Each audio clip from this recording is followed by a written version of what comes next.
പക്ഷേ പ്രധാനമന്ത്രി മോദി അങ്ങനെയാണ്. 45 ദിവസത്തിനകത്ത് മോദിയെ ഇവിടെ എത്തിക്കുമെന്നാണ് പിന്നെ കേരള BJP തിരുവനന്തപുരം കോർപ്പറേഷൻ പിടിച്ചത്. പക്ഷേ 27-ൻ്റെ അന്ന് മോദി എത്തുന്നു. കേരളം, തിരുവനന്തപുരം മാത്രമല്ല, കേരളം ഇങ്ങനെ ആകാംക്ഷയോടെ ഇരിക്കുകയാണ്. എന്താണ് തിരുവനന്തപുരത്തിന് നൽകാൻ പോകുന്നത്? തിരുവനന്തപുരം വഴി കേരളത്തിന് ലഭിക്കാൻ പോകുന്നത് എന്തെങ്കിലും സൂചന ഉണ്ടോ? തീർച്ചയായിട്ടും അത് കേരളം ഉറ്റുനോക്കിയിരിക്കുന്ന, നമ്മുടെ തെരഞ്ഞെടുപ്പ് ഫലം പോലെ ഉറ്റുനോക്കിയിരിക്കുന്ന ഒരു കാര്യം തന്നെയാണ്. പക്ഷേ അങ്ങ് പറഞ്ഞതുപോലെ തന്നെ എല്ലാ കാര്യത്തിലും വാഗ്ദാനം ചെയ്ത സമയത്തിന് മുമ്പേ എന്നുള്ളൊരു രീതിയാണ്. അതിപ്പോൾ നവി മുംബൈ വിമാനത്താവളത്തിൻ്റെ കാര്യത്തിലായാലും, അടൽ സേതുവിൻ്റെ കാര്യത്തിലായാലും, ജവഹർ തുരങ്കം പദ്ധതിയുടെ കാര്യത്തിലായാലും എല്ലാം ഇൻ അഡ്വാൻസ്. വിഴിഞ്ഞത്തിൻ്റെ കാര്യത്തിൽ പോലും കുറച്ചൊക്കെ അദ്ദേഹത്തിൻ്റെ ശ്രമഫലമായിട്ടാണിത് ഇത്രയെങ്കിലും സമയബന്ധിതമായിട്ട് പൂർത്തിയാക്കാൻ കഴിഞ്ഞത്. അപ്പോൾ അങ്ങനെയുള്ളൊരു രീതിയാണ് അദ്ദേഹം ബിഫോർ ടൈം എന്നുള്ളത്. മഹാത്മാഗാന്ധി അറ്റ് ടൈം എന്നാണ് തീരുമാനിച്ചിരുന്നതെങ്കിൽ, പങ്ക്ച്വാലിറ്റി കീപ്പ് ചെയ്തിരുന്നെങ്കിൽ, ഇദ്ദേഹം ബിഫോർ ടൈമാണ്. അതിൻ്റെ ഫലമായിട്ട് തന്നെയാണ് 45 എന്ന് പറഞ്ഞ ദിവസത്തിൻ്റെ പകുതി ദിവസം ആയപ്പോഴത്തേക്കും, നേരെ പകുതി ദിവസം ആയപ്പോഴത്തേക്കും അദ്ദേഹം തിരുവനന്തപുരത്തിൻ്റെ മണ്ണിൽ എത്തിക്കഴിഞ്ഞു. ഇദ്ദേഹത്തെ എത്തുകയാണ്. ഉറപ്പായിട്ടും ഇറ്റിനററിയൊക്കെ തയ്യാറാക്കി, ടൂർ പ്ലാനും തയ്യാറാക്കി കഴിഞ്ഞു. ഇനി അതിൽ മാറ്റം ഉണ്ടാവില്ല. ഇദ്ദേഹത്തിൻ്റെ കൈകളിൽ എന്തൊക്കെയാണ് ഉള്ളതെന്ന് നമുക്ക് നോക്കാം. ഇവിടെ നേരത്തെ ഒരു ബ്ലൂ പ്രിൻ്റ് തയ്യാറാക്കിക്കൊണ്ട് നമ്മുടെ മേയറായിട്ടുള്ള VV രാജേഷ് കേന്ദ്ര നഗരാസൂത്രണ മന്ത്രാലയത്തിന് കൊടുക്കണമെന്ന് കേന്ദ്രം നിർദ്ദേശിച്ചിരുന്നു. ഇതൊക്കെ മോദി അറിഞ്ഞുകൊണ്ട് തന്നെയാണ്.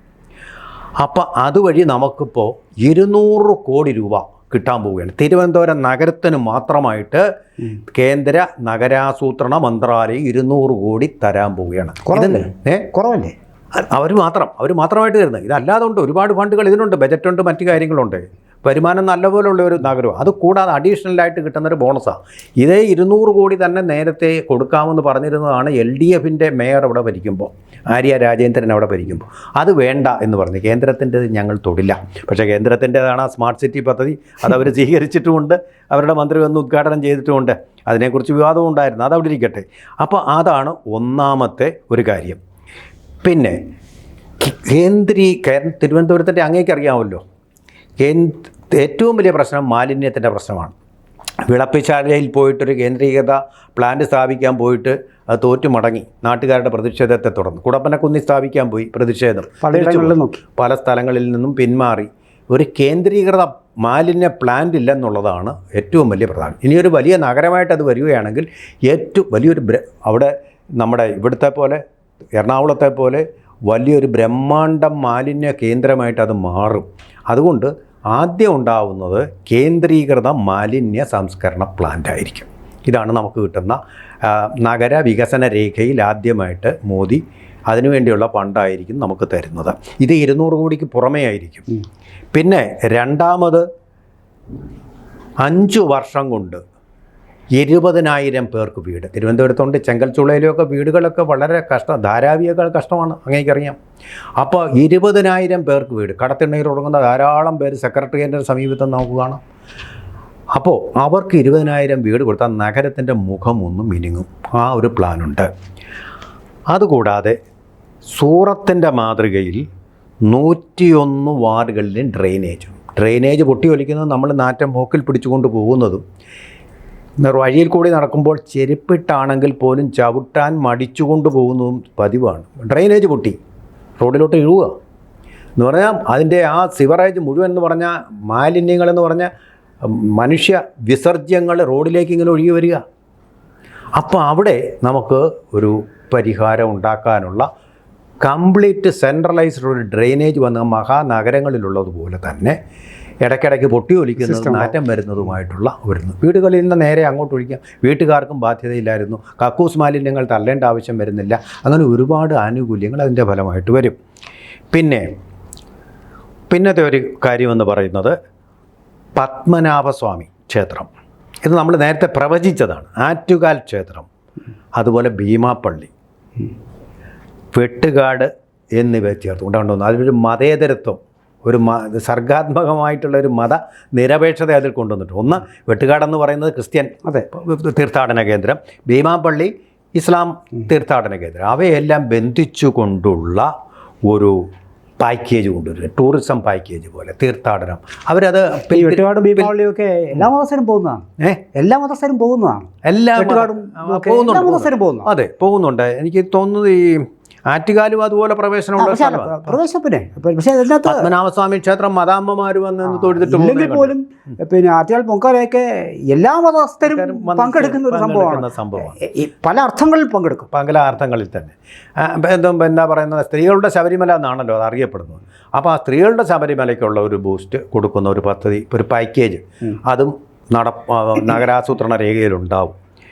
പിന്നെ തിരുവനന്തപുരം മെട്രോ, തിരുവനന്തപുരത്താർക്ക് ഏറ്റവും സന്തോഷിക്കാവുന്ന ഒരു കാര്യമാണ്. ഇപ്പോൾ ഈ കിഴക്കേക്കോട്ടയിലൊക്കെ കടന്ന് യാത്ര ചെയ്ത് വരിക എന്ന് പറഞ്ഞാൽ പബ്ലിക് ട്രാൻസ്പോർട്ട് എന്ന് പറഞ്ഞാൽ താറുമാറാണ്. ആളുകൾ മരിക്കുക വരെ ചെയ്യുന്നുണ്ട്. പ്രൈവറ്റ് ബസ്സുകളും ട്രാൻസ്പോർട്ട് ബസ്സുകളും തമ്മിലാണ് അവിടെ മത്സരിക്കുന്നത്. സാധാരണ തൃശ്ശൂരും ഗുരുവായൂരും ഒക്കെ പ്രൈവറ്റ് ബസ്സുകൾ തമ്മിലാണ് മത്സരിക്കുന്നതെങ്കിൽ ഇവിടെ KSRTC ബസ്സും പ്രൈവറ്റ് ബസ്സും തമ്മിലുള്ള മത്സരം, അതിൻ്റെ കെണിയിൽപ്പെടുകയാണ് ആൾക്കാർ. ആകപ്പാടെ മരണം വരിക്കുന്ന രീതിയിലാണ് അതിലൂടെയുള്ള കുറുകെയുള്ള യാത്രയും നെടുകയുള്ള യാത്രയും. അപ്പോൾ അതിനൊരു പരിഹാരം ഉണ്ടാവുന്ന തരത്തിൽ ഉള്ള ഒരു മെട്രോ അവിടെ വരും. മെട്രോ എന്ന് പറഞ്ഞാൽ നല്ല പ്ലാനിങ്ങോട് കൂടിയ ഒരു മെട്രോ ആയിരിക്കും. അത് ഈ പറഞ്ഞ പോലെ സമയത്തിന് മുമ്പ് തന്നെ പൂർത്തിയാകും എന്നാണ് നമ്മൾ കരുതേണ്ടത്. പിന്നെ തീർച്ചയായിട്ടും തിരുവനന്തപുരത്തിൻ്റെ മറ്റൊരു ശല്യമാണ് കടലാക്രമണം. സ്ഥിരമായിട്ട്, പ്രത്യേകിച്ച് ഈ വിഴിഞ്ഞം തുറമുഖം വന്നതോടുകൂടി പല പ്രദേശങ്ങളിലേക്കും കടലിൽ നിന്നുള്ള തിര ആഞ്ഞടിച്ച് പ്രശ്നങ്ങൾ ഉണ്ടാക്കുന്നുണ്ട്. ജീവഹാനി സംഭവിക്കുന്നു. തീരദേശവാസികളുടെ ജീവിതം വളരെ മോശമായി. വലിയ തുറ, ചെറിയ തുറ, ശംഖുമുഖം അതുപോലെയുള്ള പ്രദേശങ്ങളിലെല്ലാം ഇതിൻ്റെ വലിയ തോതിൽ, പിന്നെ കാലാവസ്ഥയും കൂടെ മാറിയതോടുകൂടി കടന്നാക്രമിക്കുന്നുണ്ട്. ഇതിനൊരു പരിഹാരം ഉണ്ടാകുന്ന പദ്ധതി ഉണ്ടാകും. അവർക്കുണ്ട് പ്രശ്നമുണ്ടെങ്കിൽ അതിന് പരിഹാരവും ഉണ്ട്. ആ രീതിയിൽ ഒന്ന് വരും. പിന്നെ മറ്റൊന്ന്, ഏറ്റവും ആവശ്യമുള്ള ഒന്ന്, ജൻ ഔഷധി എന്ന് പറയുന്ന കടകളുടെ ഒരു ചെയിൻ തിരുവനന്തപുരത്ത് ഇപ്പോൾ 1-2 കടകളുണ്ട്. അതുപോലെ ജൻ ഔഷധി സർവത്ര വ്യാപകമാക്കുക. ജൻ ഔഷധി എന്ന് പറഞ്ഞാൽ അതിൻ്റെ ഗുണങ്ങൾ ഇപ്പോഴും ജനങ്ങൾ മനസ്സിലാക്കിയിട്ടില്ല. ഇന്നും കൂടി അതിൻ്റെ വാർത്ത വന്നിട്ടുണ്ട്. ജനറിക് മെഡിസിൻസും ഈ ബ്രാൻഡഡ് മെഡിസിൻസും തമ്മിൽ യാതൊരു വ്യത്യാസവുമില്ല. ഗുണത്തിലൊന്നു തന്നെ. ഒന്നിന് നമ്മൾ 100 രൂപ കൊടുക്കണം, മറ്റേതിന് ജനറിക്കിന് ജൻ ഔഷധിയിൽ കിട്ടുന്ന മരുന്നിന് 10 രൂപ. അനുഭവസ്ഥനാണ് ഞാൻ. മറ്റിടത്ത് 100 രൂപയ്ക്ക് വാങ്ങിക്കുന്ന മരുന്ന് അതിൻ്റെ 10-1 വിലയ്ക്ക് നമ്മൾ അത്ഭുതപ്പെട്ടു പോകും. അതേ ക്വാളിറ്റി കോംപ്രമൈസിലായി കിട്ടും. മോദി നടപ്പാക്കിയ ഒരു പദ്ധതിയാണത്. അതിൻ്റെ ഗുണഭോക്താക്കളുടെ എണ്ണം ഇവിടെ വർദ്ധിപ്പിക്കാൻ പോവുകയാണ്. കള്ളപ്രചാരണമൊക്കെ നടത്തിയിരുന്നത്, അയ്യോ ഇവിടുത്തെ മരുന്നൊന്നും കൊള്ളരുതെന്ന്. ഇതിപ്പോൾ ഏറ്റവും ക്ലിനിക്കലി പ്രോവണാണ്. ഇതിൻ്റെ ഗുണനിലവാരത്തിൽ യാതൊരു കോംപ്രമൈസും ഉണ്ടായിട്ടില്ല എന്നുള്ളത്. പക്ഷേ എപ്പോൾ എന്നാലും ഡോക്ടർമാർ കുറിക്കില്ല. കാരണം എന്താണെന്നറിയാമോ? കമ്പനികളുടെ മെഡിക്കൽ റെപ്രസെൻറ്റേറ്റീവുമാരും ഏരിയ മാനേജർമാരും ഇവർക്ക് വന്ന് സൗജന്യങ്ങളും മരുന്നും മറ്റ് സാമ്പിളുകളും മറ്റ് സൗജന്യങ്ങളും കൊടുക്കും. അപ്പോൾ അവരെപ്പോഴും സ്പെസിഫിക് ആയിട്ടുള്ള ബ്രാൻഡുകളെ എഴുതുകയുള്ളൂ. ഇതെന്ന് മാത്രമല്ല, ഒരു ഡോക്ടറിനോട് ജനറിക് മെഡിസിൻ എനിക്കത്ര വിശ്വാസമില്ല, ഡോക്ടർ തന്നെ കള്ളം പറയുകയാണ്. അപ്പോൾ അത് ഇപ്പോൾ തെളിഞ്ഞിട്ടുണ്ട്, clinically proven and officially proven. അപ്പോൾ അതുകൊണ്ട് അതിൻ്റെ ഒരു വലിയൊരു നെറ്റ്വർക്ക് വരാൻ പോകുന്നു. പിന്നെ വേറൊരു പ്രധാനപ്പെട്ട കാര്യം, ഒരു ഗംഗാ മിഷൻ. ഗംഗ അറിയാമല്ലോ, ഗംഗ ഇപ്പോൾ എത്ര പരിശുദ്ധമാക്കാമെന്ന് മോദി തന്നെയാണ് തെളിയിച്ചത്. വർഷങ്ങൾ നീണ്ട പ്രോജക്റ്റാണത്. ഗംഗയ്ക്ക് ഇങ്ങനെയും ആകാം എന്ന് തെളിയിച്ചു. ആ ഗംഗ കുറച്ച് വിശുദ്ധമായി. എല്ലാ സ്ഥലങ്ങളിലുമാണെന്ന് ഞാൻ പറയുന്നില്ല. വിശുദ്ധമായ ആ ഗംഗാ മിഷൻ എന്നുള്ള പദ്ധതിയിൽ കൂടിയാണ്. അതിൻ്റെ മാതൃകയിൽ കരമനയാർ, കിള്ളിയാർ, ആമയിഴഞ്ചാൻ തോട്, പാർവതി പുത്തനാർ എന്നിവയെ എല്ലാം കൂടി ചേർത്തുകൊണ്ട് ഒരു മാലിന്യ സംസ്കരണ പ്രോജക്റ്റ്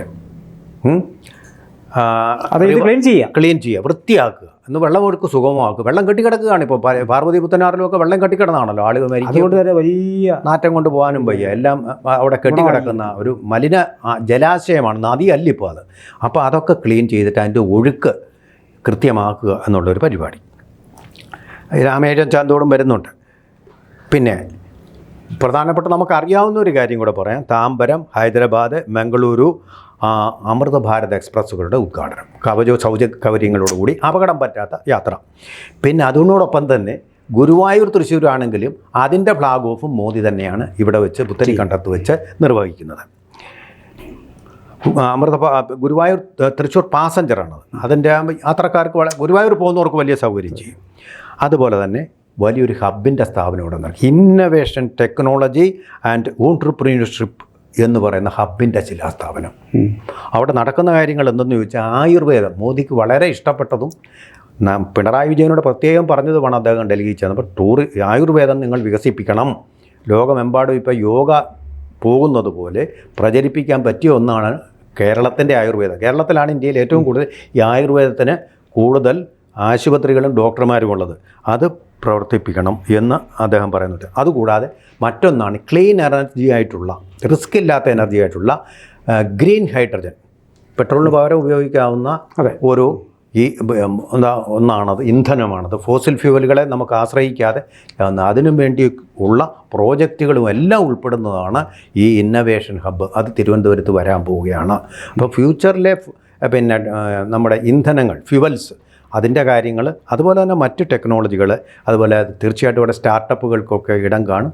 അങ്ങനെയുള്ള തിരുവനന്തപുരത്തിന് തൊഴിൽ നൽകുന്ന, സ്കിൽസ് ഡെവലപ്പ് ചെയ്യുന്ന തരത്തിലുള്ള ഒന്ന്. അതുപോലെ തന്നെ ആയുർവേദം പരിപോഷിപ്പിക്കുന്ന പരമ്പരാഗത ആയുർവേദ വൈദ്യന്മാരും ഉണ്ട് തിരുവനന്തപുരത്തും, അല്ല കേരളത്തിലെമ്പാടും ഉണ്ട്. അവർക്കൊക്കെ ബൂസ്റ്റ് ആവുന്ന ഒന്നും, ആയുർവേദത്തിന് ബൂസ്റ്റ് ആവുന്ന ഒന്നും കൂടി അവിടെ വരികയാണ്. അപ്പോൾ അങ്ങനെയുള്ള കാര്യങ്ങളാണ് അദ്ദേഹം ഈ നമുക്ക് വേണ്ടിയിട്ട് പ്രഖ്യാപിക്കാൻ സാധ്യതയുള്ളതെന്നാണ് നമുക്കറിയാം. അതുപോലെ തന്നെ ഏറ്റവും പ്രധാനപ്പെട്ട രാഷ്ട്രീയമായി പറഞ്ഞാൽ അത് നിയമസഭാ തെരഞ്ഞെടുപ്പിനുള്ള ഒരു പാഞ്ചജന്യം മുഴക്കൽ കൂടിയായിരിക്കും അവിടെ നടക്കുന്നതെന്നുമാണ് നമുക്ക്. അതുകൊണ്ടാണ് അദ്ദേഹം ഇത്ര ധൃതിപ്പെട്ട് തെരഞ്ഞെടുപ്പ് പ്രഖ്യാപിക്കുന്നതിന് മുമ്പ് തന്നെ എത്തുന്നതെന്നുമാണ് നമ്മൾക്ക് കിട്ടുന്നത്. സംഭവിക്കട്ടെ. തിരുവനന്തപുരം മാത്രമല്ല, കേരളത്തിലെ എല്ലാ കോർപ്പറേഷനുകളിലും എല്ലാ ജില്ലാ പഞ്ചായത്തുകളിലും കേരളം മുഴുവൻ ഇത് വ്യാപിക്കട്ടെ. തീർച്ചയായിട്ടും. കൂടുതൽ വാർത്തകളും വിശേഷങ്ങളും നിങ്ങളിലേക്ക് എത്താൻ ABC മലയാളം സബ്സ്ക്രൈബ് ചെയ്യുക, ബെൽ ബട്ടണും അമർത്തുക.